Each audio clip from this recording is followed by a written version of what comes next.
Hi குட்டீஸ். இன்றைக்கி நம்ம ஒரு சூப்பரான ஒரு கதையை பார்க்க போகிறோம். ஒரு அழகான கிராமம் இருந்துச்சு.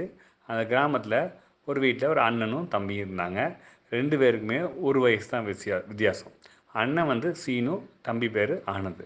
சீனு ரொம்ப நல்ல பையனாக இருப்பான், நல்லா படிப்பான், அப்பா அம்மா கீழ்ப்படிவான், எதிர்த்து பேச மாட்டான், அப்பா அம்மாவை கை நீட்டி பேச மாட்டான், அசட்டையாக பேச மாட்டான், கோபமாக பேச மாட்டான், எல்லாத்துலேயும் அன்பாக பேசுவான், விட்டு கொடுப்பான்.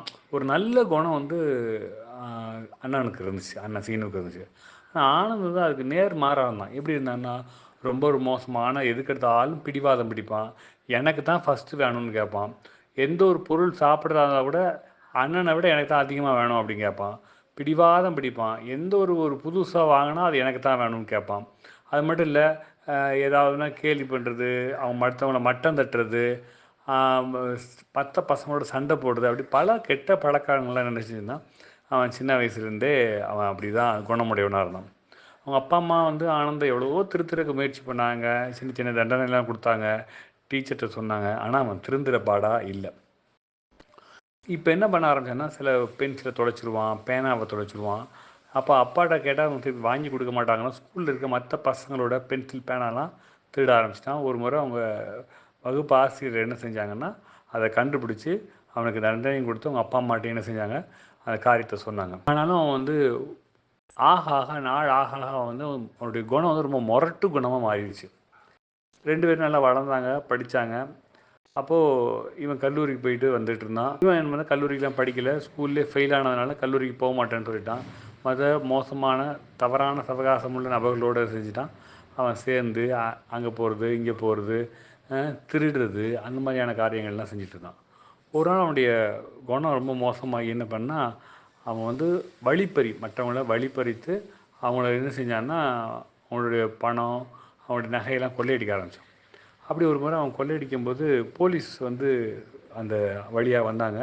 அவங்க வந்து அந்த நகையை பறி கொடுத்தவங்க, அந்த பணத்தை பறி கொடுத்தவங்க, ஐயோ திருடன் திருடன்னு கத்துனோடனே போலீஸ் என்ன செஞ்சாங்கன்னா, ஜீப்பில் சர்றன்னு வேகமாக வந்தாங்க.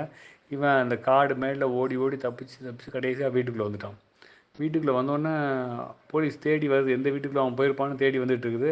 அவன் அண்ணன்ட்ட கேட்குறான், அண்ணா அண்ணா என்னை போலீஸ் தேடுதுண்ணா, என்னை எப்படியாவது காப்பாற்றுனா அப்படின்னு சொல்லிட்டு அவன் ரொம்ப பரிதாபமாக கேட்குறான். அண்ணனுக்கு என்ன செய்யறதுனே தெரியல. எப்படியாவது சரி தம்பி இது வந்து ஒரு திருந்தருக்கு ஒரு வாய்ப்பு கொடுப்போமேன்னு சொல்லிட்டு என்ன சொல்கிறான், சரி சீக்கிரமாக உன் சட்டையை கழட்டி கொடுன்னு சொல்லிட்டு ஆனந்தோட சட்டை எடுத்து சீனு போட்டுக்கிட்டு சீனோட சட்டை எடுத்து ஆனந்திட்ட கொடுத்துட்றான். கொஞ்ச நேரம் கழித்து அந்த போலீஸ் ஜீப் வந்து இவங்க வீடு வாசல் வந்து உள்ளே வந்துட்டாங்க. அவங்க அந்த போலீஸ்காரங்க வந்து அவன் முகத்தை பார்க்குறாங்களோட அவன் சட்டையை நல்லா பார்த்துருந்தாங்க. அது வந்து ஒரு என்ன கலர் சட்டை அப்படின்னு சொன்னால், ஒரு வெள்ளை கலர் சட்டை போட்டுருந்தான். அது முழுசும் கருப்பாக இருந்துச்சு, அதாவது அழுக்கு சட்டை மாதிரி இருந்துச்சு. அதை இப்போ யார் அணிஞ்சிருக்கா கரெக்டாக சொல்லுங்கள். எஸ், சீனு அணிஞ்சிருக்கிறார். உடனே சீனு தான் திருடுன்னு சொல்லி என்ன பண்ணிட்டாங்க, அவரை பிடிச்சி ஜெயிலில் போட்டு தண்டனை கொடுத்துட்டாங்க. இதை பார்த்த ஆனந்துக்கு ரொம்ப கஷ்டமாக இருந்துச்சு. அண்ணனுடைய சீனு அண்ணனுடைய ட்ரெஸ்ஸு அந்த சிவப்பு சட்டையை போட்டிருந்தான். ரொம்ப வருத்தப்பட்டுட்டு இருந்தான். நான் தப்பு செஞ்சேன், ஆனால் எனக்கு பதிலாக அண்ணன் தண்டனை அடைஞ்சிட்டாங்களே அப்படின்னு சொல்லிட்டு ரொம்ப ரொம்ப வருத்தத்தோடு இருந்தான். அவன் என்ன செஞ்சான்னா, சரி இனிமேல் நான் என்ன செய்ய மாட்டேன், இந்த காரியத்தை நான் செய்ய மாட்டேன்னு சொல்லிட்டு அண்ணனை போய் ஜெயிலில் பார்த்தான். அண்ணன், நான் அடைய வேண்டிய தண்டனையை, நான் பெற வேண்டிய இந்த மோசமான இந்த காரியத்தை தண்டனையை நீங்கள் அனுபவிக்கிறீங்களே, நான் இனி வாழ்நாளில் ஒரு நாளும் தப்பு செய்ய மாட்டேன் அப்படின்னு சொல்லி அண்ணனுக்கு உறுதிமொழி கொடுத்தான். அதை காப்பாற்றுறதுக்கு முயற்சி செஞ்சான். இதே மாதிரி தான் ஆண்டவராக இயேசு கிறிஸ்துவும் நம்முடைய பாவங்களுக்காக, நம்ம செஞ்ச அக்கிரமத்துக்காக, நம்ம சொன்ன பொய், நம்ம எதிர்த்து பேசுகிறது, நம்ம சண்டை போடுறது, நம்ம செஞ்ச எல்லா மோசமான காரியத்துக்காகவும் நாம் அடைய வேண்டிய தண்டனையை ஏசப்பாவே சிலுவையில் என்ன செஞ்சுக்கிட்டாங்க, ஏற்றுக்கிட்டாங்க. இதை நம்ம நம்பினா போதும். நீங்கள் அழகாக நல்லா தம்பி தங்கச்சிங்க நீங்கள் இருக்கிறீங்க.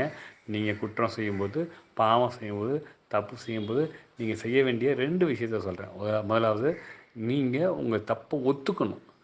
யார்கிட்டையும் மறைச்சி வாதாடக்கூடாது, தப்பை ஒத்துக்கணும். 2வது, ஏசப்பா என் பாவத்தை மன்னிச்சிடுங்க, என் மனசுக்குள்ளே வாங்க, என் இதயத்துக்குள்ளே வாங்க அப்படி சொல்லி நீங்கள் ஆண்டவர்கிட்ட கேட்டிங்கன்னா ஆண்டவர் உங்கள் இதயத்தில் வருவாங்க. இதை தான் ரட்சிப்பு அப்படி சொல்கிறோம். ரட்சிக்கப்படுதல் அல்லது காப்பாற்றப்படுதல். எதுலேருந்து காப்பாற்றப்படுறோம்? நரகத்தின் ஆக்கினிலேருந்து, தண்டனையிலேருந்து காப்பாற்றப்படுறோம்.